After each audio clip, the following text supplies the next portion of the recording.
Alors, pour faire le tour, en fait, il y aurait donc des pruniers que j'ai plantés l'année dernière, bon, qui ont pris cher puisqu'on a eu l'orage de grêle le 13 juin.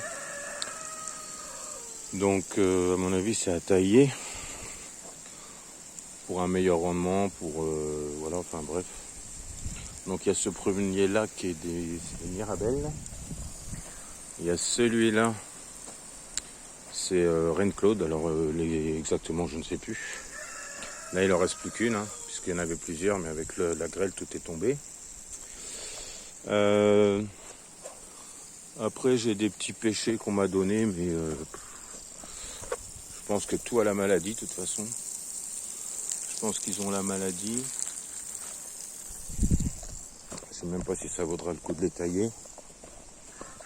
Alors, un petit pêcher, là, j'en ai encore un ici. J'en ai un ici. Là, après j'ai un poirier qui est bien malade. Alors pareil, j'avais 5 poires et puis avec la grêle, il en reste plus que 2. Donc voilà la maladie, les feuilles. Donc ça sera traité, je pense, au mois de septembre. Donc pareil, hein, c'est un poirier qui a été mis en octobre l'année dernière. Et puis à tailler sûrement. Je vous enverrai une photo de...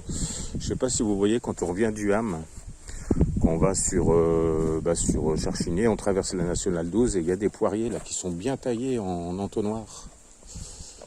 Après, il y a un rosier là qui était... bon, je pense qu'il sera taillé aussi. Moi, ce que je voudrais, c'est qu'il s'élargisse plutôt qu'il pousse en hauteur. Ça, et puis après, qu'est-ce qu'il y a?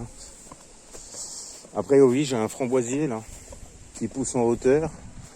Bon, il donne des framboises qu'en haut, donc à mon avis, il faudra le tailler l'année prochaine aussi. Il fait bien, bien 2 mètres de haut. Je sais pas si vous allez bien voir. Les planches, là, elles font 2 mètres, 2 mètres 10. Donc, vous voyez, il est aussi haut.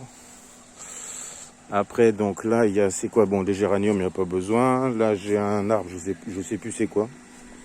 Bon, pareil, qui est attaqué par des bêtes ou une maladie. Là, j'ai un hortensia que j'avais taillé parce qu'il avait pris un coup de chaud l'année dernière. Et puis, du coup, il a des petites tiges. Et puis, avec le poids des fleurs, avec la flotte, il s'écrase, quoi. Et puis ensuite, donc là, les rhododendrons, bon, qu'on pris cher aussi, hein, qu'on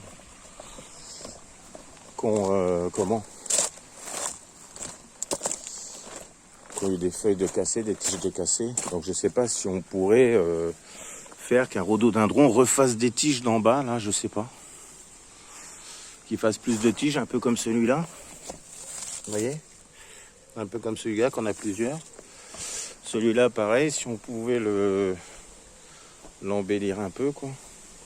Et puis là, j'avais un fuchsia qui était beau, mais pareil, avec la grêle, il a pris cher. Et puis voilà, quoi, on a fait le tour, hein. Et puis là, il y a un lilas que ma copine avait récupéré. Bon, il l'avait sagouiné, hein. Ils avaient arraché un pied d'un pied mère. Bon, il a repris, hein, ça fait 2 ans qu'il est replanté. Voilà, je pense qu'on a fait le tour. Là, j'ai une petite azalée du Japon avec un bananier que j'avais planté sans savoir si ça allait reprendre. Du coup, il reprend, mais je pense que je vais le virer ailleurs. Voilà. Donc, je monte ça sur YouTube et puis je vous montre.